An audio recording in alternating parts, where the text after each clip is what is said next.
accused Congress of historically omitting several paragraphs of the song in the name of appeasement politics. Beginning the discussion at noon early in the day, India's Prime Minister Narendra Modi criticized Congress leader and independent India's first Prime Minister Jawaharlal Nehru for dividing the song after then Muslim League leader Jinnah opposed some stanzas of it. However, in a formal retort from the Congress party, its leader Priyanka Gandhi accused the Prime Minister and BJP overall of raking up a made-up issue for two reasons. The first, she says, were the upcoming elections in Bengal. The second allegation was that BJP was diverting attention from real issues in the country. There are two reasons for the debate on Vande Mataram in the House today. Elections are approaching in Bengal. In such a situation, our esteemed Prime Minister wishes to establish his role. Ever since BJP raked up the issue of an incomplete Vande Mataram pushed forward by Congress for its own communal agenda, the opposition party has hit back, accusing the BJP of distorting history. During the parliament discussion, there was a moment that caught everyone's attention. The Indian Prime Minister, while talking about the song's composer, Bankim Chandra Chatterjee, referred to him as Bankim Da. This triggered an intervention from a TMC lawmaker saying that the revered composer should be referred to as Bankim Babu as a mark of respect.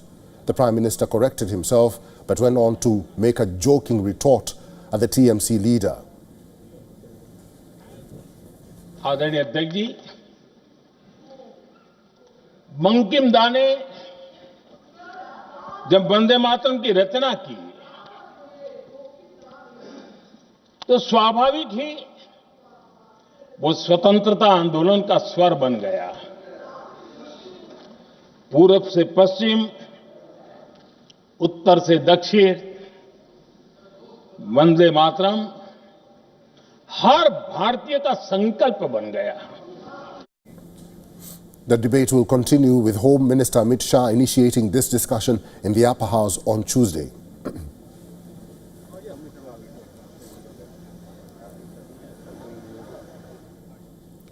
U.S. Secretary of War Pete Hegseth remains under opposition's scrutiny over the double strike on an alleged drug vessel. Democrat lawmakers are calling for the video to be released to the public. The video in question is classified footage of the follow-up strike on a vessel on September 2nd. The second strike killed 2 survivors on the boat, which U.S. government claims was carrying narco-traffickers. It is important to note here that only a select few congressional lawmakers from both parties have seen the video of the said strike. 2 top Democrats, who are also part of the House Armed Services Committee, say that the video shows it was unnecessary for a second strike on the boat, which only had 2 survivors left out of a total of 11 people on board the vessel.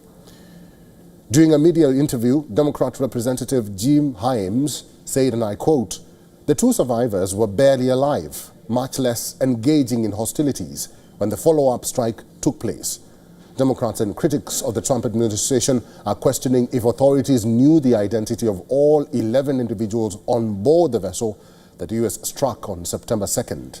Questions are also being raised on the administration's powers to carry out such strikes and what rules of conflict say about attacking injured combatants. On the contrary, Republican lawmakers have defended the 2 consecutive strikes, saying that Hegseth and U.S. Navy Admiral Frank Bradley acted within the military's legal framework. Hegseth, who is under fire for the double strikes, has not agreed to make the video public. The Secretary of War said that they might not release the footage on grounds that it might compromise sources and strike methods.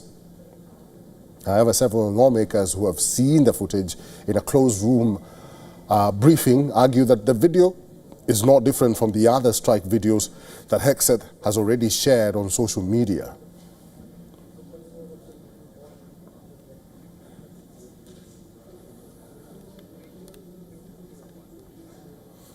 And joining us from New York is our correspondent Susan Teherani. Susan Teherani, it's good to see you. I know there's a lot of pressure on the Secretary of War, Pete Hegseth, But there are critics who are asking, does he even know that war crimes exist? I know this is the debate that is raging in America right now. Yeah, that's a very valid point, and that's the heart of the question, because there has been so much criticism that these strikes are happening in international waters and whether or not the United States has the authority to carry these strikes out in the first place, let alone this second one that's made headlines, which is the so-called double tap in military terms, where a strike is made, and then if there are survivors, that another strike is made. What I found very fascinating was the completely different accounts, as you mentioned, from the Republicans and Democrats who saw this video coming out of that private briefing. Republicans say that they were still, it's clear that these individuals that were struck and killed were still in contact with other narcotic organizations and their main organization, and they still had drugs on them. What the Democrats saw were two survivors, unarmed, struggling to save their own lives and sort of latching onto a boat. Nonetheless, I think it's also very interesting. At the heart of the matter is President Trump last week was asked during a cabinet meeting if he would agree to release this video. He said he supports the releasing of the video. So it is really the Secretary of War, Pete Hegseth, who seems to be resistant. He hasn't said no, but as you mentioned, he may not want to release it. And he said that we have to be, quote unquote, responsible about it. But nonetheless, the story, Eric, isn't going anywhere. I think the American public is going to want to see that video to make that decision for themselves. And the decision that the American public makes, the public opinion, and then, of course, what Congress makes, whether Democrats or Republicans, that's really going to drive forward how the military deals with the so-called narco-terrorists moving forward in international waters. Mm-hmm. It seems like Pete Hegseth is really under immense fire as we speak. Susan Teherani, thank you. The European Union's €120 million fine on Elon Musk's X has triggered a full-blown war of words between Washington and Brussels, while the EU has been aggressively enforcing its digital laws, most recently hitting Google with penalties totaling more than $3 billion. It is the action against X that has sparked a sharp political backlash. Brussels says X violated the Digital Services Act by using a deceptive blue check system, withholding public data from researchers and failing to provide clear advertising transparency. EU officials insist the case is about compliance and transparency, not censorship. X has indeed breached its transparency obligation under the DSA. This includes X's blue checkmark. It deceives users. Anyone can pay to obtain the verified status, and X does not meaningfully verify who is behind it. In the United States, top Trump administration officials erupted within hours of the announcement. Secretary of State Marco Rubio said the fine was an attack on all American tech companies, while Vice President J.D. Vance accused the EU of trying to censor Americans online. FCC Chair Brendan Carr said Brussels was targeting X simply because it was a successful US platform. Elon Musk went further, calling the EU a bureaucratic monster, urging the bloc to be abolished and insisting he was not kidding. Musk also claimed X is seeing record downloads and has become the #1 news source across EU countries. The clash comes at a sensitive moment in transatlantic politics, with rising tensions over free speech, tech regulation, immigration, and the war in Ukraine. The DSA allows penalties of up to 6% of global revenue, giving the EU broad enforcement powers over global platforms operating in Europe. While the Google fines show the EU is willing to go after big tech, the reaction to the X penalty reveals how politically explosive these cases have become.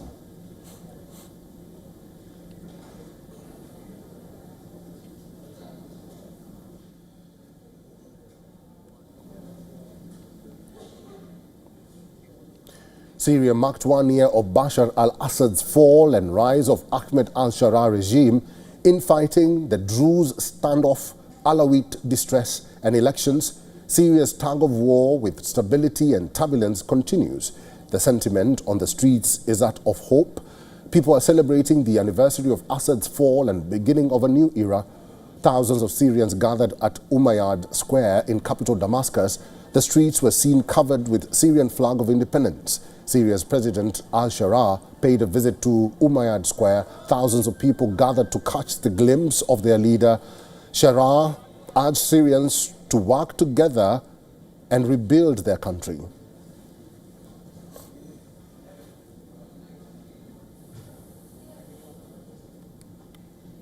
The moment also marked symbolism. Al-Shara donned the same outfits that he wore years ago when he first appeared before Syrians as a leader of the rebel offensive that toppled the Assad regime. Years of civil war forced millions of Syrians out of the country. More than 5 million people left the country between 2011 and 2025. Out of these, more than 700,000 refugees have returned since the fall of Assad regime. People say they have found lost love for their country. We started thinking about the country. We started loving the country. Before, we didn't love the country. We used to try to escape from it.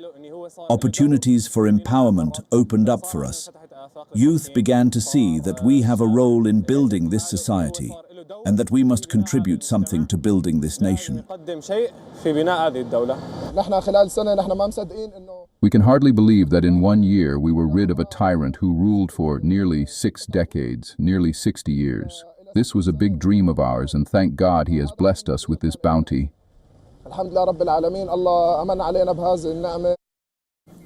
Let's walk down memory lane and recollect how Assad regime fell in 11 days. Hayat Tahrir al-Sham-led forces began their offensive on the 27th of November last year. The starting point was Idlib in northwestern Syria. In 3 days, rebels captured city of Aleppo. On the 5th of December, HTS forces captured the city of Hama. A major city that stood between rebels and capital Damascus was Homs, which fell on December 6th. Carrying forward the swift offensive, rebels reached the city of Daraa on the 7th of December. Assad was now left with Damascus. On the 8th of December, he abandoned the post and left the city, marking the fall of 53 years of the Assad regime.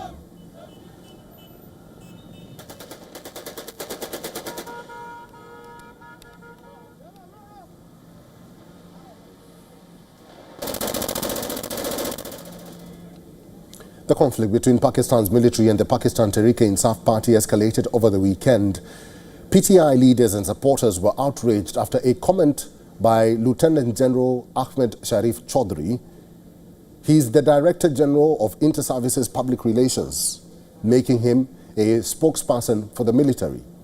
On Friday, Chaudhry called Pakistan's former Prime Minister Imran Khan mentally ill and a national security threat. In response, the PTI took out a massive rally in Peshawar on Sunday.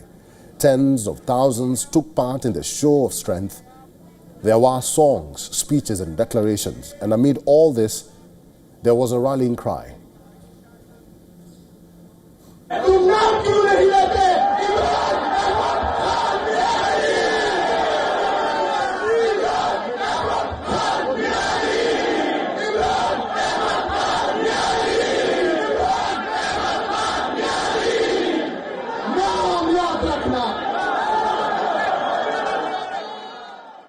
The PTI rally was to demonstrate the massive support for their incarcerated leader.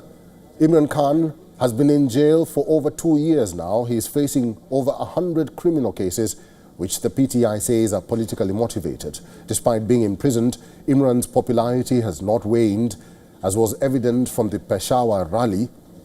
And the former Prime Minister continues to take shots at the Pakistani establishment, especially the new Chief of Defence Forces, Field Marshal Asim Munir. Imran and the PTI called Munir's accession to the CDF post a, quote, constitutional coup, because Munir will have legal immunity for life.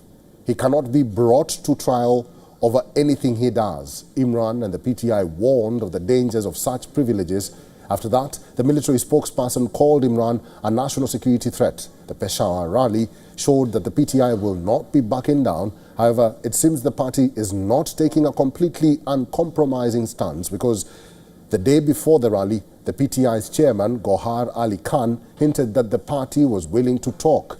Gohar held a press conference at the Khyber Pakhtunkhwa House in Islamabad. He started by telling people it would be unusual and have a different tone. He then proceeded to call the ISPR DG's statements deeply disappointing. But instead of spitting fire, Gohar called for a grand dialogue. So the PTI took two contrasting approaches to the military spokesperson vitriol. It seems like the PTI is employing the carrot and stick approach. It is trying everything to get the ruling government to the negotiating table to ensure that Imran Khan is allowed to meet his family members and that he stays safe. So far, there is silence from the Pakistani establishment post the PTI's demonstration.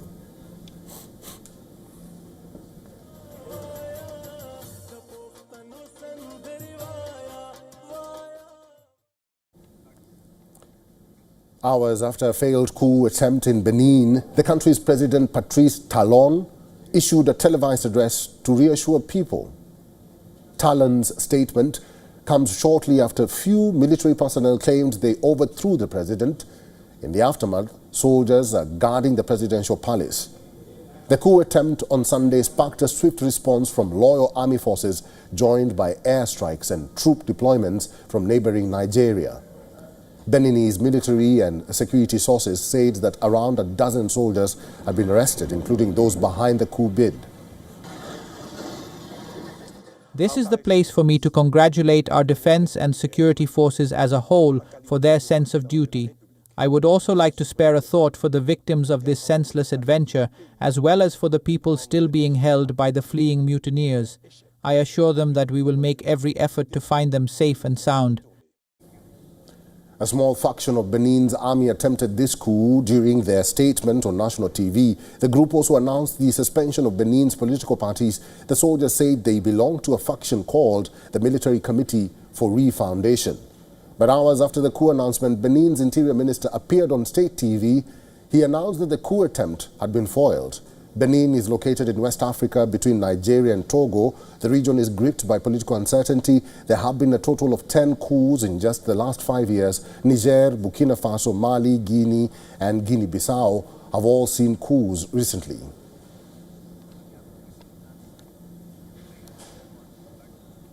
And for the latest, our correspondent Louisa Olaniyi reports from Lagos. Benin, after a dramatic but short-lived coup attempt on Sunday, a group of renegade soldiers briefly seized state television, announcing they had toppled the government, suspended the constitution and appointed Pascal Tigri as leader. The government says several mutineers have been arrested and the coup attempt had been completely foiled. Regional concern is rising. Nigeria deployed fighter jets to Benin's border area, signaling preparedness to protect its citizens and deter any spillover instability. ECOWAS also announced it had drawn up forces from member states, including Nigeria, Sierra Leone, Cote d'Ivoire, and Ghana, to restore the democratic order of the Benin Republic. This failed coup, Benin's first since 1991, underscores growing fragility in a region shaken by repeated military takeovers. And with elections approaching next year, analysts warn Sunday's event could be a sign of deeper tensions between the military and political class.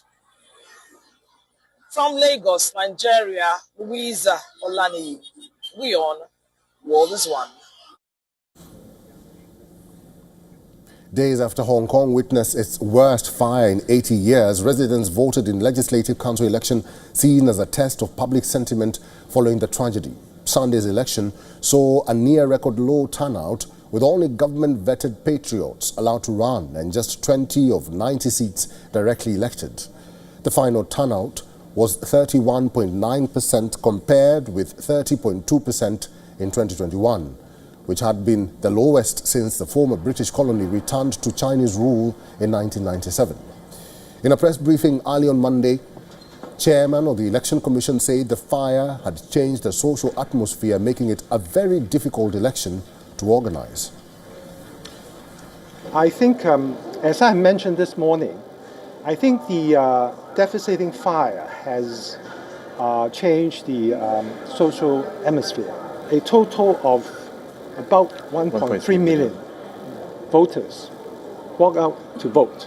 For this, I think it's show a very positive sign that despite the very heavy social atmosphere, that I think show the positive side of the public.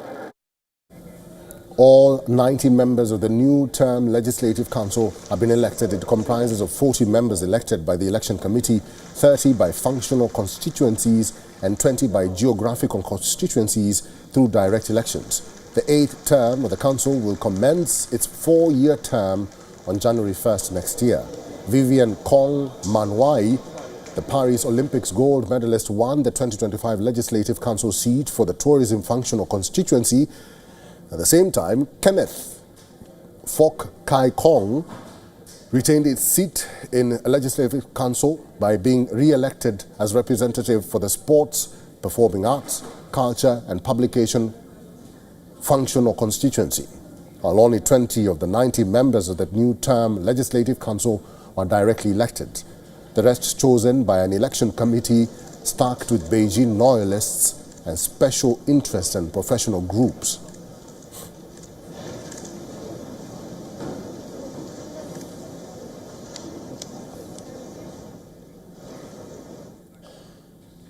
Let's now take a look at other news-making stories around the world that are making headlines in the world of politics. Counting is underway in Honduras presidential elections. With 88% ballots counted, Trump-backed Nasri Asfura is ahead with 40.19% votes. 20,000 votes behind him is centrist rival Salvador Nasrallah. Results have made it clear that incumbent President Rixi Moncada will be dethroned by either of the frontrunners. Moncada has refused to accept the election outcome. She accused US of election interference and called on supporters to take part in marches demanding elections to be annulled. Ivory Coast's President Alassane Ouattara was sworn in for a 4th term. He won 90% of votes in elections in which 2 main opponents were excluded from the ballot. He has been ruling Ivory Coast, or Côte d'Ivoire, since 2010. He has promised generational transition in his 4th term. Leaders from 11 African countries were also present at the swearing-in ceremony. Liberals clinch victory in mayoral elections of Romanian capital. The Liberal candidate won 35.4% of votes, leaving behind Eurosceptic party candidate who managed to secure 22.35% votes. The influential post of Bucharest mayor got vacant after independent Nicoșa Dan won the presidential election. Results are expected to give boost to Prime Minister Aili Boloyan against the rise of hard-right party uniting Romanians.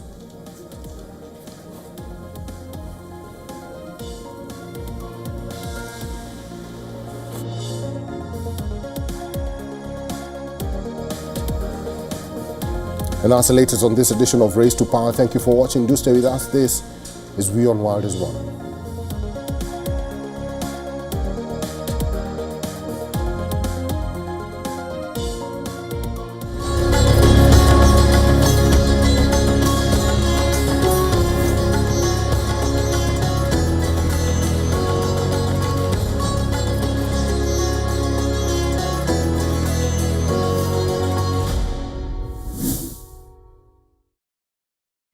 The stress of our world can take a toll on our physical and emotional health. Here in New York